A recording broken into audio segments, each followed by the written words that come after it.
Welcome back to Tipsy Whiskey Shenanigans. I'm Steven, and tonight, whenever the heck you're watching this, we are getting into great whiskeys just under 100 proof. But before we do that, please do me that favor, like, comment, subscribe. Helps us out a ton, and we seriously appreciate the support.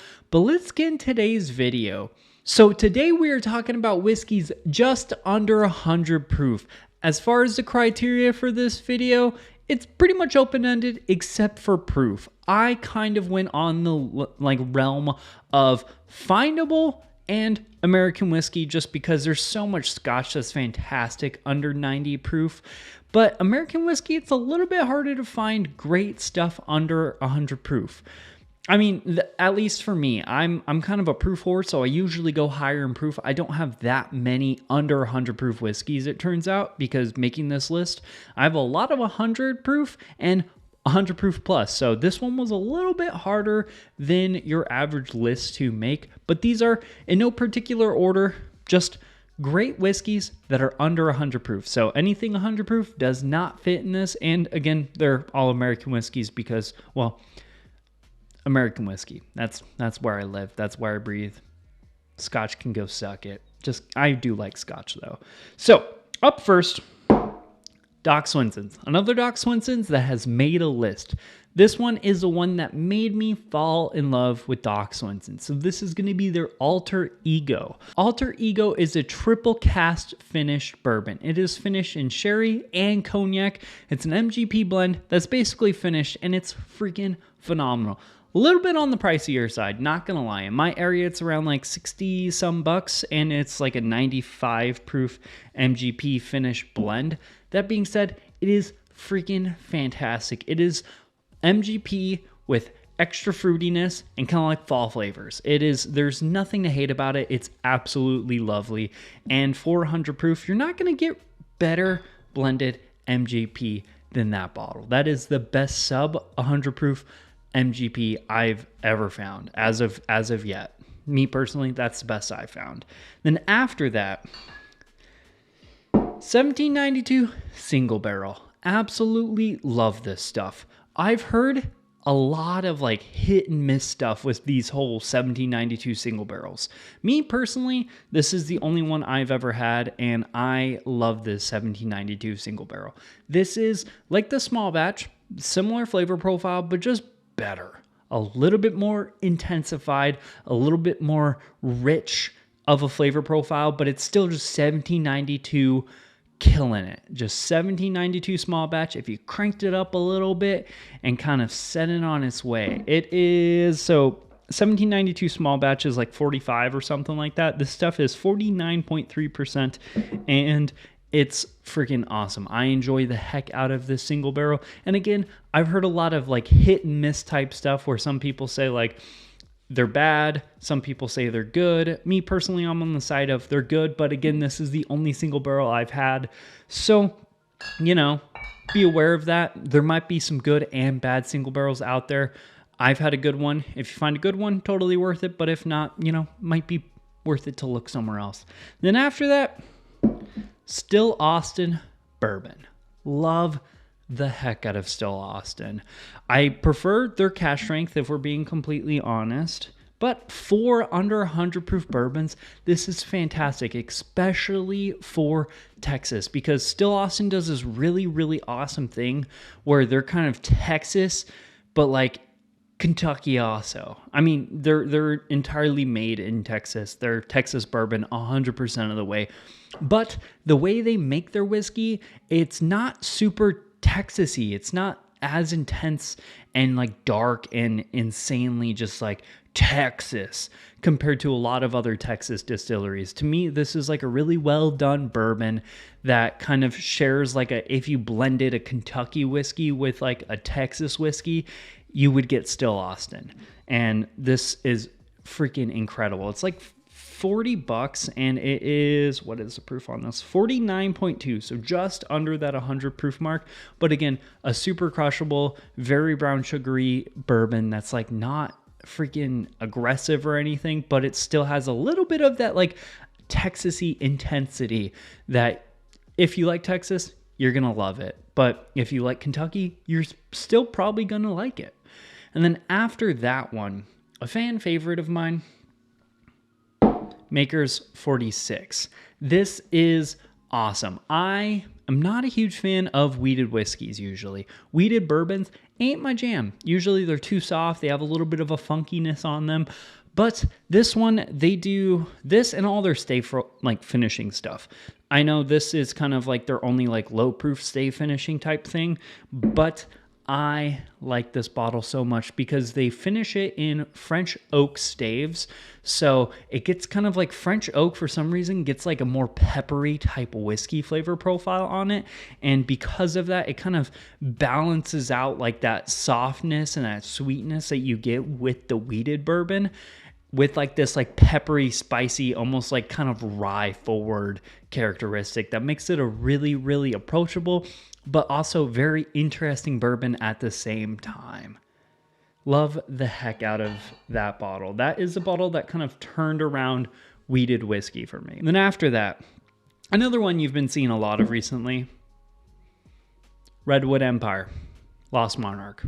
Love this bottle. This is the epitome of people who know what the heck they're doing when it comes to blending. This stuff is great. So this is a burr rye, and it literally ticks every single box to just make like a really, really good, complex, low proof whiskey. It has a lot of that sweetness and that fruitiness from the bourbon, but also the like herbal kind of spicy notes from the rye, and it balances each other out really well, playing like a sweet and spicy kind of dance back and forth that doesn't quite go any specific direction other than it's just a really well balanced, enjoyable, like 90 proof. Yeah, this is 90 proof, right? Yep. 90 proofer. That's just honestly the most balanced, crushable, budgetish, low proofer bottle out there, in my opinion. Could be wrong, you know, you could have different opinions, but I think that is the epitome of blending done right in a balanced fashion. That's just perfect. Then another one I have a hard time finding in the world of rye, Middle West Spirits Rye. This is going to be their straight rye whiskey, which is the dark pumpernickel 3-year-old rye. This stuff is fun. This bottle was actually sent to me by them a hot minute ago, and I've enjoyed it a lot. It's a little bit different of a rye flavor profile. Rye is usually very herbal, kind of spicy. This one's a little bit softer and kind of like, the way I describe it is it's more of like a wheated rye would be. Like it's soft, it's a little earthy with the rye spice, so it's not like overly bright and herbal and shiny like some ryes you'll find out there. This one's more down earth, a little bit more herbal, a little bit more soft, and that's kind of, in my opinion, it makes it a little bit more dense, but also approachable at the same time because it is kind of softer of a rye flavor profile. I like this bottle a lot. I wish I could find it in my area easier. You do have to order those online in my area, but man, they're worth it. And that leads me into the last bourbon on my list, which is Middle West Spirits Sherry Cask Finished Bourbon. This is one of my favorite bourbons out there. At least favorite bourbons that are like low proof. So fitting this video title, this is a really insanely good bourbon, especially for just 6 years old. So it's finished in sherry and it's also toasted. So it steals kind of that like sherry, kind of wine, red fruity like flavor profile, but also kind of gets like a little bit of like almost like a double oaked flavor profile on the bourbon as well. So it's kind of like this like soft, toasted, caramely, and then huge red fruits and whatnot. Man, this is one of those whiskeys that you want to like take a copita or something, like a very fancy, not just a Glencairn. You want to go all out. You know, you're going to pull out your like tasting notebook. You're going to write down your notes and you're going to take this serious. This isn't like something where, hey, I'm going to pour a glass into a rocks glass and just like drink it and enjoy it. This is something like you're going to sit down with, you're going to tear apart, you're going to think about, you're going to take maybe a few hours to enjoy, probably not a few hours, maybe like 30 minutes if we're being honest. But this is one of those like kind of like slow thinker type bourbons. It's a really good, complex 6-year-old pour that has a lot going on for just 97.25 proof. So not an insane proof there, but again, a really freaking good bottle. And that one is the most expensive on this list, and it is by far the best one on this list. Without a doubt, without a doubt. That and like maybe the Doc Swenson's is also kind of up there, but like outside of that, like a lot of the stuff, again, I primarily do a lot of cask strength stuff, so a lot of my stuff that's like lower proof is usually on the cheaper side. I mean, as is with most other things. And then after that, we're moving into the world of American single malts. My favorite, Westland. This stuff is fantastic. Their kind of cask strength finished, sherry finished pick was my favorite bottle of 2022. This is their 92, I think it's 92 proofer, just normal non-finish whiskey. What they do is there's a little bit of chocolate barley in there that adds this like very nice like malty, earthy chocolatiness, but there's also a lot of fruit in the front end of the palate as well. So it's a very evolutionary whiskey that goes very like fruity, then chocolatey and like earthy. This is, in my opinion, the best low-proof American single malt out there. That's at least like findable in my area. There's probably better stuff, but like as far as like shelfers and whatnot go, out of everything like Westward, Westland, freaking Balcones, Del Bac, like Stranahan's, I've had a bunch of different stuff, and yeah, I've had better things than this obviously, but as far as just like readily available on the shelves in most areas, at least in my area, Westland is probably the best, most complex, most kind of evolutionary, just overall like best whiskey, most enjoyable experience by far. And again, love the heck out of that bottle, especially the cask strength sherry one I have. Whoo-wee. That was a monster, and I just randomly stumbled on it. Then after that, another American single malt I totally love, Bac Dorado. This is a wild ride. This is not an everyday whiskey for me, but it is such a phenomenal pour for under 100 proof. So this is a 90 proof American single malt from Tucson, Arizona. The thing about this that kind of blows my mind is they do what kind of the concept of like peated scotch would be, but they do it American style, and more than that, they do it a Southwest American style. So they take mesquite, which is kind of like a plant or a bush or a tree or whatever here in Arizona, and they smoke that, or they burn that to then smoke and dry out the barley, and that gives it this like insane, like very like Southwest kind of earthy smoke flavor profile. Not like barbecue-y, but it's almost getting there where it's very kind of vegetal, almost smoky flavor profile, which makes this like kind of a one in itself whiskey.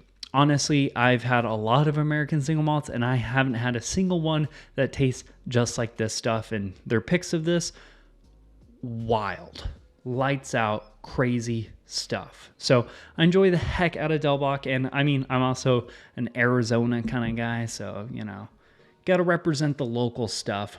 But yeah, those were some great whiskeys under 100 proof. There's for sure more out there. Don't get me wrong, this isn't a list of the only good whiskeys under 100 proof. These are just some of the few that I have in my collection that I think are great pours, and there's still great pours under 100 proof. Me, personally, I would love to see all of these cranked up in proof a little bit, because I'm a proof whore. That being said, I do acknowledge that there are some phenomenal pours under 100 proof. But that is a wrap for today's video. Please do me that favor, like, comment, subscribe. Helps us out a ton, and we seriously appreciate the support. Leave a comment down below what you guys thought about my list, as well as what did you like, what would your bottles be? What bottles would you like to add? Or if you didn't like my list, What would you like to remove? Did I say something out of line about any of these bottles? Because I've been known to do that before. Also, check out the Facebook, Instagram, and the Patreon. The links for all that stuff are down there below. That is a wrap. Cheers, y'all. We'll see you later.